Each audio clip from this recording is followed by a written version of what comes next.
Welcome back YouTubers to my channel of an everyday life of an Aspie. If you're following me right now, I'm Aspie and welcome to you newbies that are new to my channel. I'm all about creating mental health and awareness versus sharing with you guys my life story with Asperger's syndrome, OCD and the like.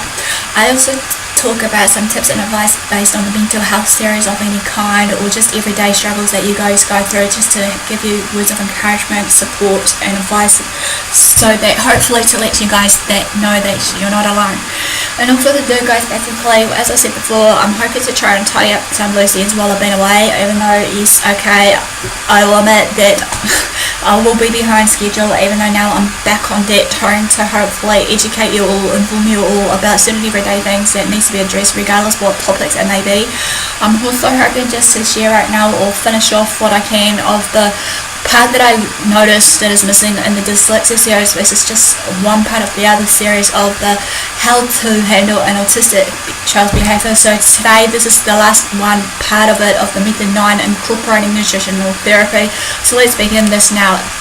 As you know, basically, as I said before, with some parts of the autistic, or shall we say Asperger's syndrome and series, especially for the dietary requirements for certain children, be it autistic or not, they may benefit from certain specialised diets regardless what it may be. And also some of these diets will obviously come in handy for some of them, not all of them. But as always, before we do anything based on the everyday changes of our lifestyle or whatever, we should always seek a doctor or physician or dietitian or whoever that may be before placing a child of yours basically on a new diet, so that they can actually be able to be familiarised with the similarities and differences of this new diet.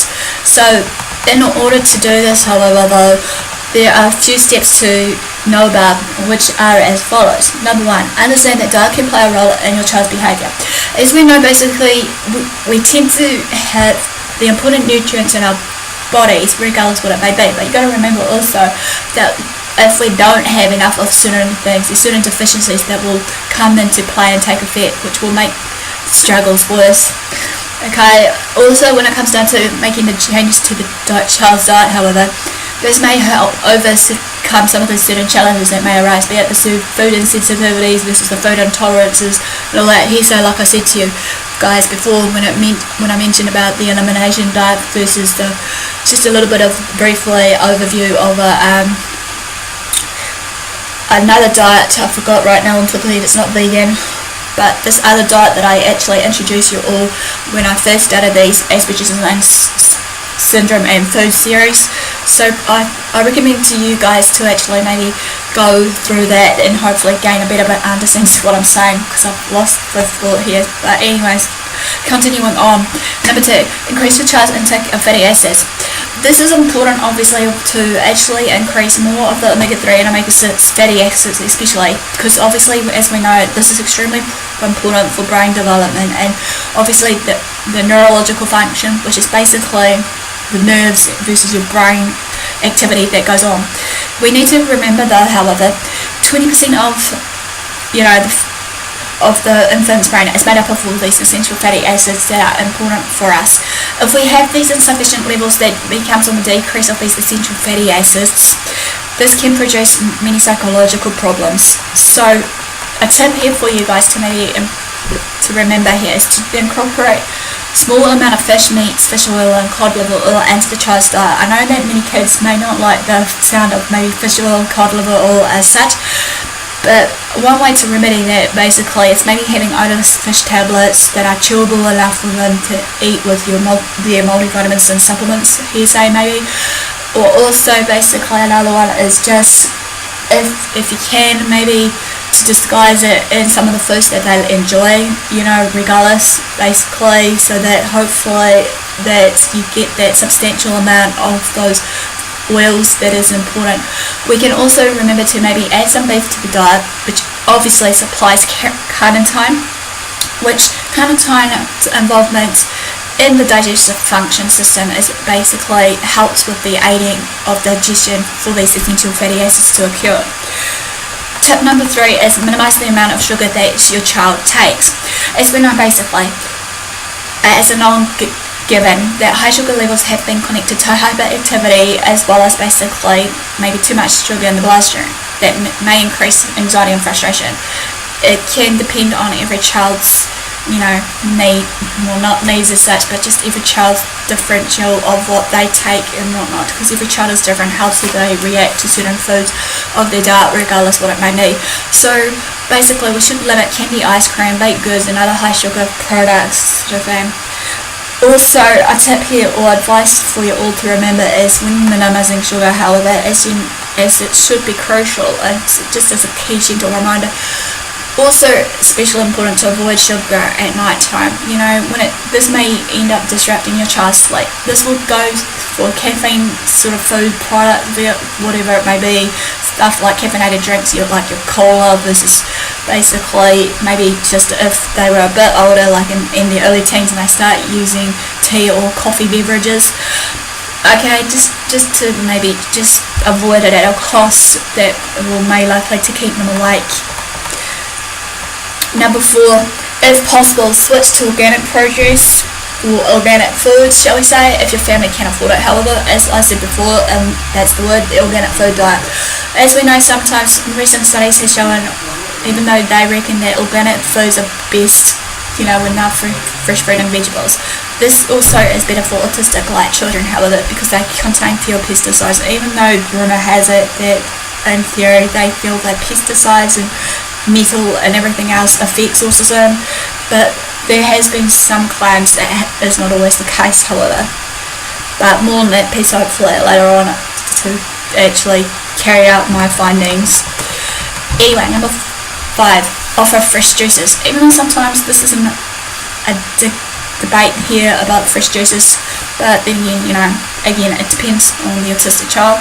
Fresh juices contain the essential vitamins and minerals that we need, and they are much better alternative to your sodas and other juice drinks that like your cordials such as Raro or what have you. The best results offer juice that contains the pulp of the fruit if the child however can handle it, or eat whole fruit instead. Number 6, supplement with vitamin C6 and magnesium.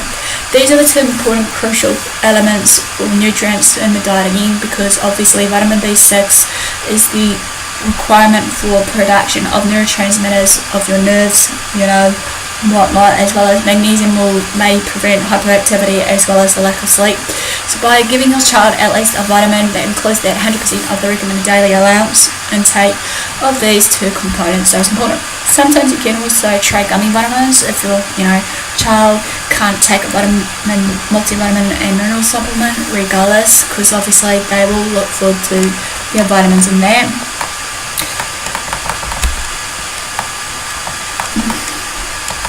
And number 7, last but not least, use iodized salt. Obviously, lower iodine levels can make the child dull and lethargic, so incorporate iodized salt into your daily diet. Well, another alternative also I find that, even though it may not be 100%, I'm not sure, but what I've been using is Himalayan pink salt and some other salts, for the diet, obviously, because obviously some other salts can actually help with this. So to end this before I forget is the tips and advice, or some tips and warnings as well. So for the tips sector, just to bear in mind while I'm sharing this with you all, number 1, respect and support to help your autistic people will feel confident. Number 2, consistency helps autistic children make sense of their world and they will end up feeling secure. Try to be consistent as best as you can when it comes down to incorporating foods and everything else that comes into play with this sort of stuff, especially when it comes down to knowing which is your food intolerances versus your food, what you call them, allergies, because obviously at the end of the day we need to know what's best for our children. Number 3, find positive support groups such as parenting autistic children with love and acceptance. Some organisations, however, may have autistic people in them that will usually paint a more positive picture for you than the despair-ridden ones. Number 6 is make autistic friends. They can be helpful or be able to help you understand autism and your child's perspective on how they see the world, and they may show your child that they can be a successful autistic adult someday. Furthermore, autistic people can be good friends. Many people make the mistake that people that are autistic ain't good friends, regardless of their lack of communication, their lack of maybe socialization skills and whatnot. But as I said before, every child on the autistic spectrum is different when it comes down to either A, one part of the child won't be better than others on the spectrum of, you know, being able to communicate, socialise with the rest, while the other hand, some may be non-verbal and may not be able to communicate at all, and basically they just need a bit of oomph here and there. But then you got to remember that there are certain tactics that may work for other children that may not work for your child. So bear in mind that what some may work for your child may not work for you, or vice versa as well. You know, so it's always to pay attention and work with their, you know, needs, strengths, weaknesses, as well as their personality traits. Now for the warnings, however, just to be on mind though, however, before I end this, is number one, if something you do makes your child cry or beg you to stop, especially in young children, please do so stop. Do not force them to, you know, for example, like I've seen in the past, it's not the parent's fault, tend to force an autistic child to socialise when they get so overwhelmed, and then they tend to have their meltdowns, and everybody will probably look and stare at you thinking, what the hell is going on and whatnot. Pardon me.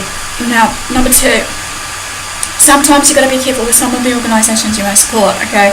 Obviously, I've heard this so many times before, especially on the, you know, some of the support groups that I'm on at the moment, that many people are against certain autistic support groups, be it, you know, Altogether Autism or Autism Speaks, I think was the most common one that I heard about, that many people dislike hearing about sort of thing, because obviously, you know, they obviously for some reason have their own personal opinions on this, especially the one I've just mentioned.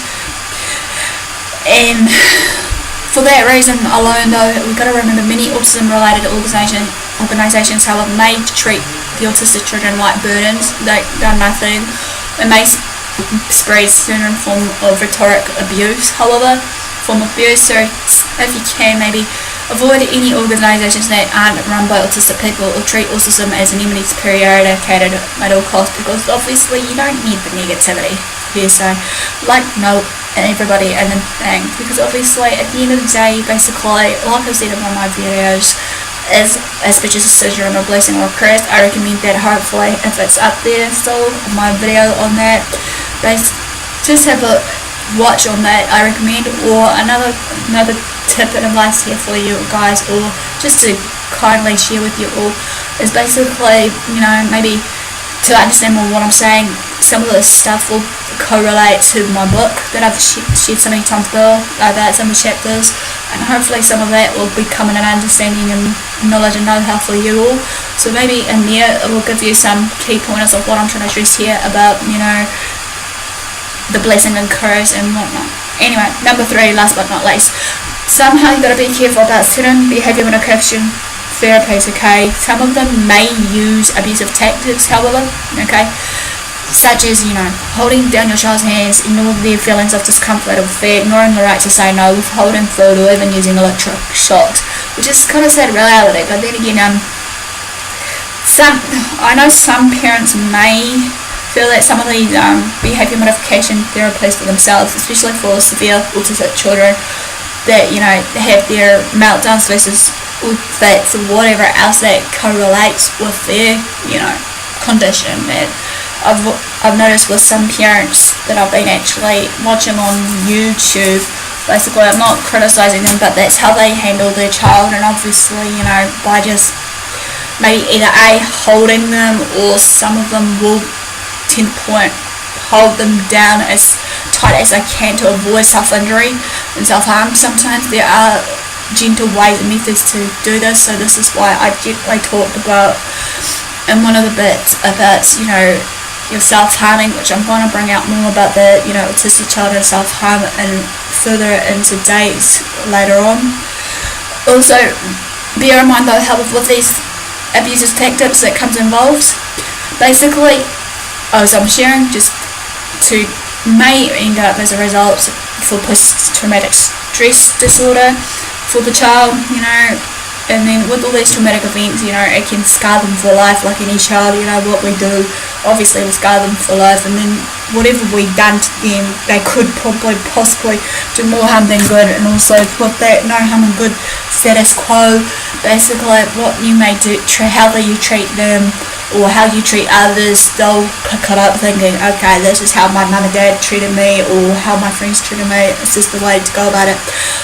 So another thing to look at before I end this is, last but not least on this, is always make sure that your child is respected during therapy and that they enjoy going, because obviously you've got to make sure that they enjoy what they do and go out for, because obviously, as I said before, some autistic children need to be heard, they need to be, loved and accepted like any other child. And sometimes, like I said, with some autistic children, especially severe cases, for ones that are highly, I hate using this word, high functioning, basically what happens here is, they may be more hard work than the ones that are on the lower spectrum of it all, but then again, they still are people regardless if they don't talk or whatever. They still need the love and support from us and whatever else, and that with that it will go a long way. Like I said, sometimes it may be hard work, and then even though sometimes many people may not think that